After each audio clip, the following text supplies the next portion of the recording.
The moving truck was in my driveway when I came home from the cemetery. Not metaphorically. Not as an exaggeration to convey the speed of what happened. A literal moving truck.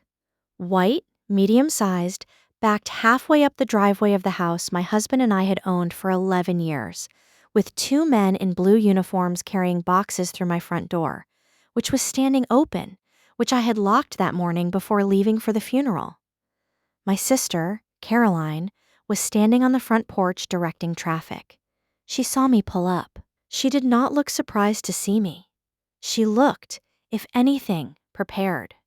The specific expression of someone who has anticipated this moment and rehearsed, in advance, exactly what she is going to say when it arrives. "Rachel," she said, walking toward me before I had fully gotten out of the car. "I know this looks sudden, but we've been talking about this for months. You and me, about how you'd need support after losing Nathan, and James and I decided. We decided that the right thing, the practical thing, was for us to just be here. The kids need stability. You need family. This house is huge for one person. It just makes sense."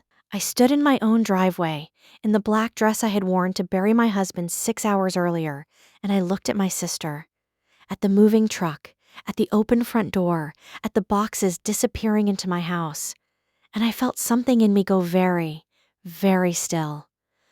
"Who gave you a key, Caroline?" I said. She hesitated, just briefly. "Nathan gave James a copy last year, when you were traveling for work, and—" "Go inside," I said. "Tell your movers to stop. Tell James to sit down. And do not move a single additional box until I come back, because I need to make one phone call." Before I tell you what was in that phone call and what Nathan had apparently done, quietly, carefully, specifically, 14 months before he died, tell me, where are you watching from right now? What time is it where you are?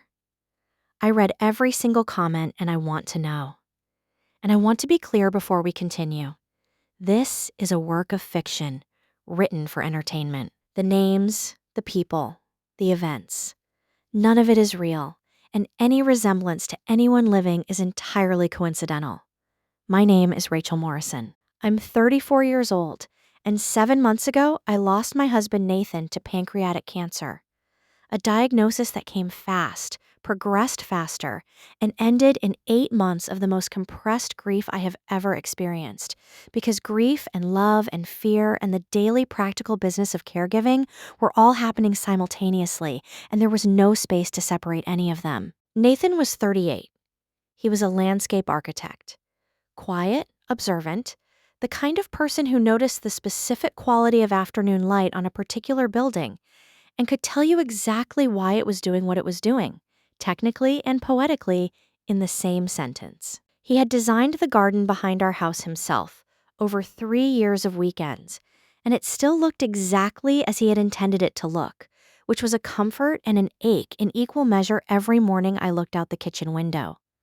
I had a sister, Caroline, 2 years older than me, married to a man named James, mother of 2 children ages 8 and 11. Caroline and I had been close in childhood and had drifted, in adulthood, into the particular kind of relationship that is characterized more by proximity and shared history than by genuine, current intimacy.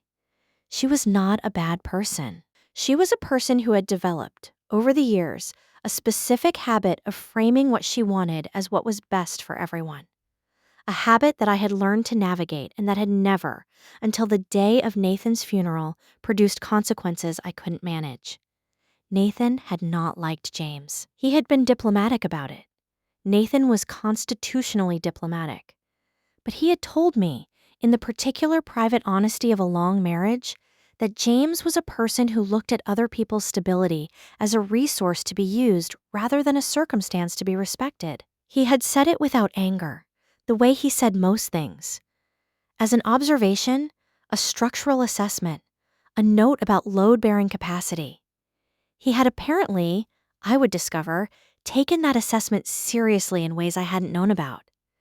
Nathan had been diagnosed 14 months before he died. In the weeks immediately following the diagnosis, While I was still in the early, disorienting phase of processing what we were dealing with, he had done something I didn't know about at the time.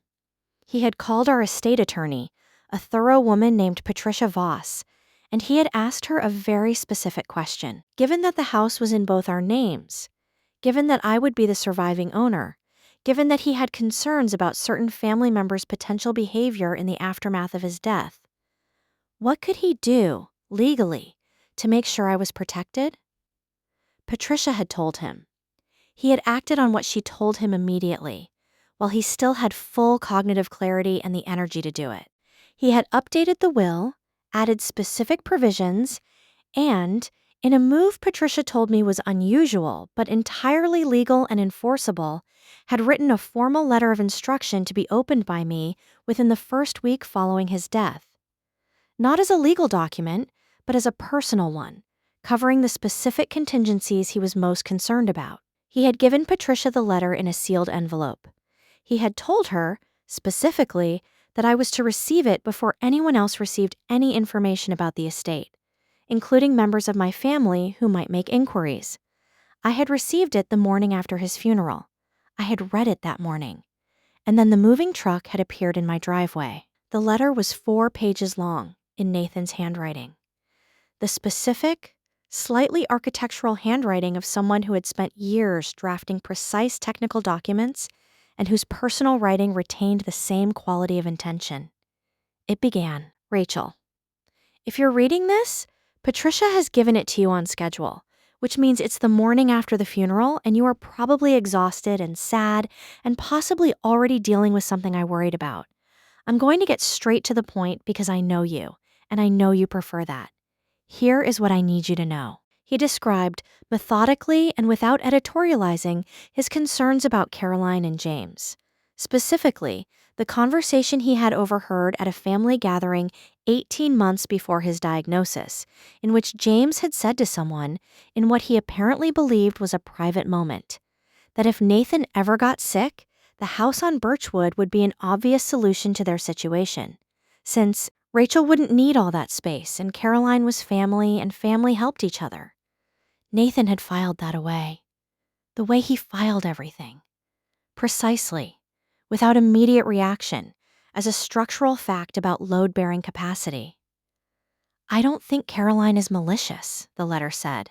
"I think she has been married to someone for 15 years who has taught her to see other people's resources as available for redistribution, and she has accepted that framework because it has served them. I think she loves you in her way. I also think that the day after I'm gone, James is going to have a plan, and I want you to know what the plan cannot legally be." He had then outlined, in plain language, exactly what Patricia had told him. The house was in my name as sole owner, having been transferred to sole ownership as part of the estate update 14 months earlier. No family member had any legal claim to it. Any attempt to move in without my explicit, written, witnessed consent would constitute trespass. The key James had been given was specifically referenced in a separate letter Patricia held, formally revoking any access authority it might be construed to represent. And then the last paragraph, "If this is happening right now. If you are reading this because you need to know what to do, call Patricia. She has everything. The house is yours. The garden is yours. I planted it for you. Don't let anyone tell you that needing support means needing to give up the place where we built everything. You can need support and keep your home. Those two things are not in conflict, regardless of what James tries to tell you they are. I love you. I'm sorry I'm not there to say this in person. Call Patricia." I called Patricia from my driveway, standing 6 feet from the moving truck in my black funeral dress. She answered on the first ring. She had been expecting my call. She told me later that she had, from the moment she gave me the letter that morning, been monitoring her phone. She had known, from the letter's contents and from 14 months of working with Nathan on exactly this contingency, that the call was likely coming. She told me what I needed to say. I went inside. James was in the living room, comfortable, settled, occupying the armchair Nathan had always used, which was a detail I registered and set aside for later. The movers were paused in the hallway, boxes stacked around them. Caroline was in the kitchen.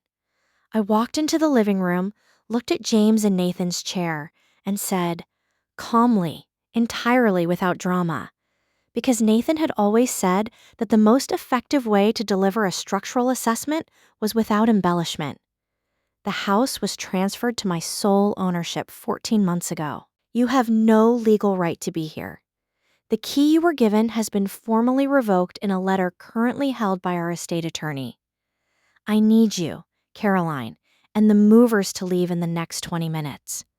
If you're not out in 20 minutes, I will call the police and Patricia Voss simultaneously, and you will be removed as trespassers. James opened his mouth. 20 minutes, I said. I'm going to make tea. I went to the kitchen. I made tea. I stood at the kitchen window and looked at Nathan's garden.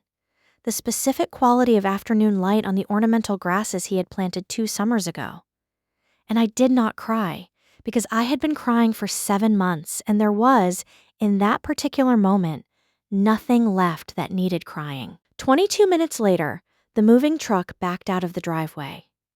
Caroline called me the following week. The conversation was difficult and honest, and not entirely without warmth, which surprised me and probably should not have. She apologized. Genuinely, I think, though the apology was also entangled with a certain amount of defensiveness about James's role that I chose not to argue with. She told me she had not fully understood what James was planning. I told her I believed her and that it changed some things, but not everything. We speak occasionally now.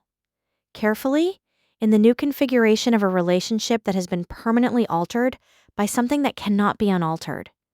I don't know what it becomes. I think I don't need to know yet. James has not called. I did not expect him to. The house is mine. The garden is mine. The specific quality of afternoon light on the ornamental grasses is mine to look at every morning through the kitchen window while I drink my tea.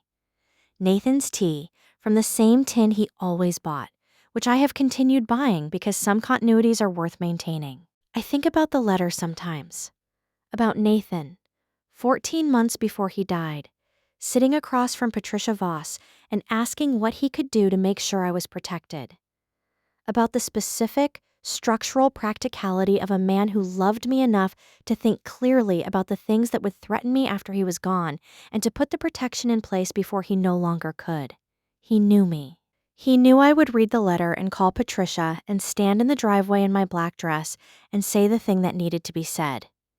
He also knew I would need to be reminded that needing support and keeping my home were not in conflict. He was right. I needed reminding. I keep the letter in the same drawer where I keep his last sketch of the garden. The one he made 2 summers ago when the ornamental grasses were new, when the design was still in his head and he was putting it on paper so I would know what he had intended. I know what he intended.